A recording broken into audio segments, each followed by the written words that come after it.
What's the most inconvenient time your body has betrayed you? Understaffed and overbooked at work. Had agreed to work OT to try and catch up, multiple ovarian cysts ruptured. Passed out, hit my head on the way down, in front of clients. Blood everywhere. Upside clients were super nice even though I'm sure I terrified them. What kind of work did you do? Similar thing happened to me, but I worked in a call center, so not quite as bad. I was working 4th of July to make some extra money, holiday pay, and a cyst ruptured. I was bleeding pretty heavily and my jeans in the chair were covered in blood. I had to walk down rows of other agents, woozily, and got to the manager's office and looked at him and said, "I think I'm sick." The look of absolute horror on his face. Asked if I could go to the ER and he said yes, leave now. ER doc was rude and stupid but got the help and meds I needed. I want to guess you're American based on the fact you went to get approval before going to the ER, but the fact that you actually went makes me unsure. I had one large ovarian cyst burst in the middle of a math exam. I left class sweating and in pain and ended up crawling on my hands and knees through the parking lot to my car to drive myself to the nearest ER. LOL. It's awful. Incredible you were able to drive yourself. Taking a first date back home. We had a great time. Her place was about a 30-minute drive away. I thought I was conscious of what I ate, but something wasn't sitting right and I had to fart like every 5 minutes. It was a chilly day in late February and ID rolled down the window for like 30 seconds each time. No second date.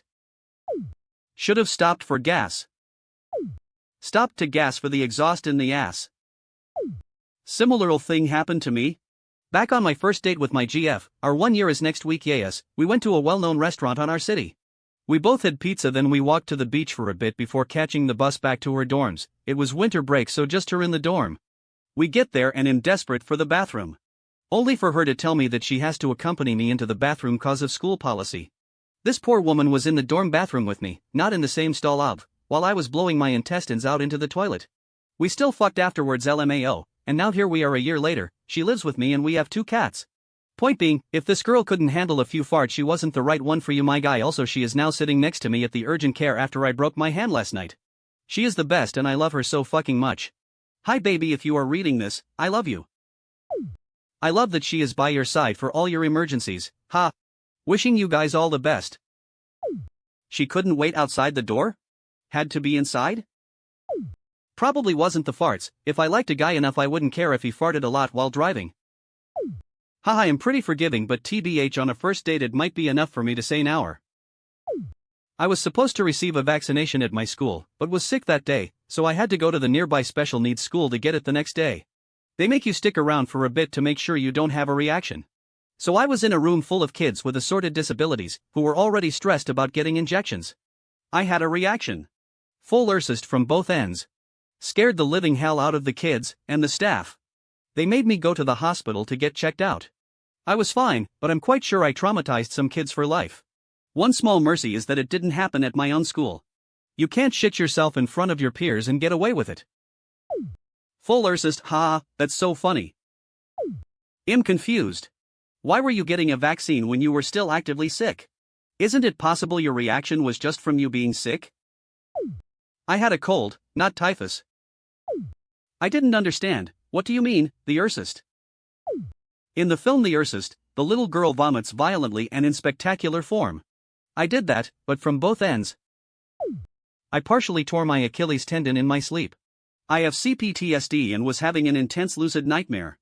My master bedroom is lofted and my bed frame is raised. I kicked the shit out of my ceiling as I startled awake. I'm very close to the ceiling because of the lofted room. Since I live alone, I hopped on one foot to my car / the hospital and felt like an idiot explaining what happened. Edit. Also, it was about 3 a.m. when this happened and I was supposed to work that day. I didn't work. I sent a picture of my x-ray to my boss early in the morning and told them my ceiling is well made, but my ankle, however, is not. They were confused. I'm so sorry that happened to you. I also have it and heard a slam from the neighbor and kicked my townhome wall thinking I was reliving the trauma and kicked a hole in my wall. My foot hurt, but I was thankful I didn't accidentally break it. I guess the universe has a way to balance itself out. It seems that each of our walls had an equal but opposite reaction to each of our kicks. Like a Newtonian Disney movie. I've had similar things happen like you described but never damaged property. Hypervigilance is a bitch. If you still have the nightmares, try prazosin. I have CPTSD as well, and would have horrible nightmares. They woke me up constantly. Doctor had me try it and it has saved me for real. Yes. Shortly after this incident, I was put on Prozosine. Miracle drug. It pretty much cured my SO's night terrors. She doesn't even have to take it anymore, stopped it for good. Wow, you actually drove yourself to hospital with one functioning foot? Amazing, great job. I had to drive myself, I didn't have a choice. I knew something was wrong. I could feel it instantly and I couldn't put weight on it. My fiancée passed away after we had moved across the country. We relocated after graduating from college. I didn't have any family/know anyone at the time, and it was during the pandemic. Luckily it was my left foot and I drove an automatic at the time. I tried to fall asleep. It was in that moment that my body decided to stop being tired and go into stress mode for no apparent reason. Gore. You cannot rest when enemies are nearby. Happened IRL. I have always had a hyperactive imagination, so it means if I am anxious about an incoming events, I will have little to no sleep because my mind decides it wants to blast the worst scenarios in high resolution. I always have like 4 or 3 hours of sleep even if I've closed my eyes like 3 or 4 hours ago. This happened to me the night before an exam, one I wasn't particularly worried about, at least until then. I wrote with 3 hours sleep. I was in for a colonoscopy and aspirated while under sedation. Ended up in ICU. A day before going on holiday. That's why nothing at all after midnight and clear liquids before that. Correct, but it occurred despite this. It is an uncommon risk factor regardless, in my case likely exacerbated by hiatus hernia. What do you mean? Aspirated? Regurgitating stomach fluid onto the lungs. It is a risk factor of sedation. It's like choking, difficulty breathing. I feel you. I had a laryngeal spasm and had to be intubated. Woke up with a sore throat and wondered what the fuck happened. In middle school we had a field day where everyone went out to the track and could participate in different events. I signed up for, and won, the 50-meter hurdles. At the end of the events, we all sat on the bleachers for the award ceremony. When my name was called to collect my medal, I stood up, promptly tripped and fell/rolled down 8 rows. After winning the hurdles. That was 30 years ago and I still think about it sometimes when I'm trying to fall asleep. That was a massive betrayal by your feet. Developed Crohn's disease at 20 out of nowhere in the middle of firefighting academy. Had the same at 21. Wasn't training to be a firefighter, I'll grant you, but I'd been working a job I liked and was good at for 4 years. It changed everything. The wait to be taken seriously by doctors, the wait for actually colonoscopy and eventual diagnosis was all in all 8 months. The very worst period of my whole life. I watched myself in the mirror get thinner and more gaunt. Even after 7 years of having it, people around me still refuse to believe it's anything worse than a sensitive stomach. I'm like, no, my intestines are literally eroding.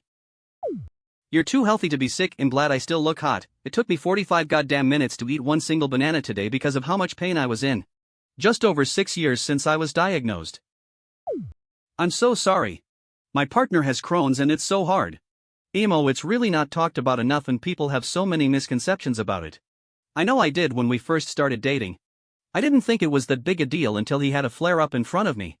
Holy shit, that was one of the scariest things I've ever witnessed. I hope that you have access to good medical care and are kind to yourself. Oh fuck that mess, that sucks dude. Had a drunk hookup. I fell asleep after I smashed. I pissed the bed. Your body didn't fail you, bro. You failed your body by ingesting so much poison. You are absolutely correct. Interesting, every time I call alcohol poison I get downvoted to oblivion. Oh, and as an added bonus, alcohol is also a known carcinogen. My story is similar to this one. One time I ended up spending a night with my coworker that I had a crush on. Woke up while I was pissing on her kitchen floor while at the same time she questioned my actions and my sanity. Apparently drunk me couldn't find the bathroom in her apt. We're still close friends and she brings it up from time to time.